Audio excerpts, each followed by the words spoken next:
Bagi para orang tua, mari kita jaga anak kita, mari kita kontrol media sosial mereka, dan mari kita temani mereka sehingga kita dan rumah kita adalah tempat yang aman, nyaman baginya sehingga dia tidak perlu orang lain lagi. Lindungi anak-anak kita.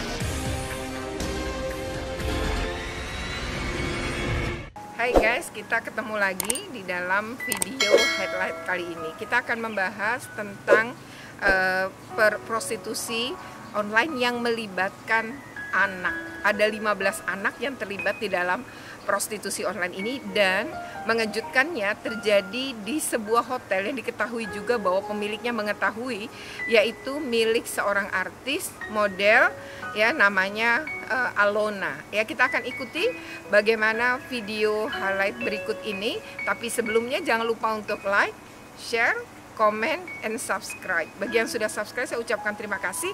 Bagi yang belum, segera bunyikan loncengnya. Ayo kita simak videonya. Di masa pandemi ini kita dikejutkan kembali oleh prostitusi online yang melibatkan anak. Ya, ini sudah kejadiannya kesekian kali di masa pandemi yang diungkap oleh pihak kepolisian. Nah, peristiwa terbaru ini terjadi di sebuah hotel di wilayah Kreo, Kota Tangerang.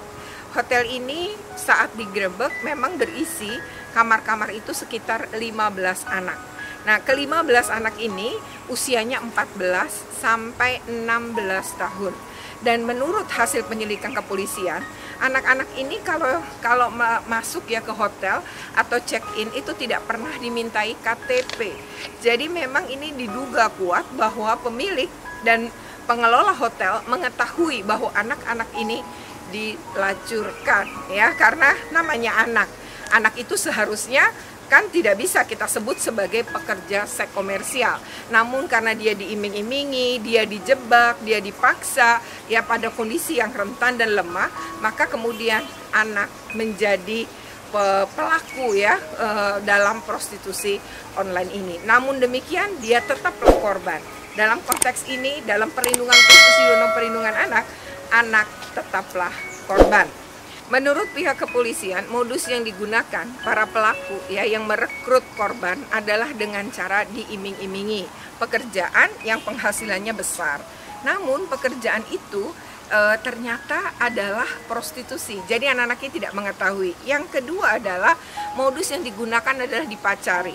Jadi anak ini dipacari, setelah anak dipacari, dia kemudian dilacurkan. Nah, tentu ini modus yang juga pernah terjadi sebenarnya dalam penangkapan di dalam prostitusi online sebelumnya yang sama-sama menggunakan micat juga ya. Nah, seperti apa kemudian tanggapan kita terkait kasus ditemukannya 15 anak yang dilibatkan dalam aktivitas atau sudah dilacurkan ya melalui jaringan prostitusi online. Terkait kasus prostitusi online ya yang ditemukan di dalam kasus ini ya, itu ada beberapa tanggapan yang saya akan berikan. Pertama, kasus ini unik karena melibatkan sebuah hotel yang dimiliki oleh seorang public figure. Dia seorang model dan seorang artis. Meskipun saya juga sih bingung ya, ini artis siapa karena saya tidak mengenalnya. Namanya Sintiara Alona. Sintiara Alona berusia 35 tahun dan memiliki bisnis hotel. Menurut keterangannya, dia mengetahui bahwa ada anak-anak yang dilacurkan atau penggunaan kegiatan aktivitas prostitusi di hotelnya. Namun alasan dia adalah ekonomi semata, bahwa di masa pandemi hotel sepi sehingga kemudian dia memberikan izin. Nah, untuk kasus seperti ini bagaimana? Apakah yang bersangkutan bisa menjadi tersangka? Bisa, karena dia turut serta bekerja sama ya dengan mucikari maupun pengelola hotel. Dia adalah pemilik hotel, sehingga pemilik, pengelola, dan mucikarinya memang ditangkap. Nah, yang kedua adalah tentu saya mengapresiasi pihak kepolisian yang untuk sekian kalinya berhasil membongkar kasus prostitusi seperti ini. Ya, ini udah yang kesekian kalinya dan kesekian kalinya pula melibatkan anak-anak. Nah, ini polisi patut diapresiasi gerakan cepatnya dan cepat pula mengungkap kasus ini, dan ini butuh terus kita awasi karena orang-orang seperti ya pemilik hotel ini misalnya Alona dan yang lain-lain yang atas nama kepentingan ekonomi sudah melakukan eksploitasi seksual terhadap anak. Di dalam Undang-Undang Perlindungan Anak tentu hal ini akan dikenakan pasal. Ya, kita lihat proses dari pihak kepolisian.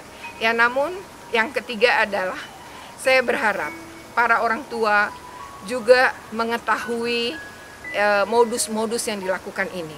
Jangan sampai anak-anak Anda kemudian terlibat dalam prostitusi ini karena dijebak oleh pelaku. Modus pertama adalah dengan dipacari, pendekatan melalui media sosial. Yang didekati adalah anak-anak yang sering galau di media sosial. Jadi hati-hati ketika anak kita mulai galau, jangan diungkapkan ke media sosial. Harusnya sebagai orang tua, kita adalah orang yang paling mendengarkan suara anak.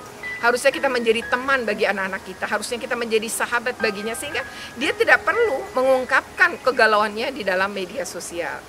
Dan perlu juga pengawasan ini daripada orang tua agar anak-anak kita ya dalam menggunakan media sosial, menggunakan gadget, maklum sedang pandemi, belajar dari rumah, semua aktivitas berpindah ke rumah dan semua aktivitas menggunakan media digital, dan yang paling digunakan anak adalah media sosial. Mari kita berteman dengan anak-anak kita sehingga kita tahu kalau anak kita punya masalah, dan seringkali pelaku ini menculik anak kita.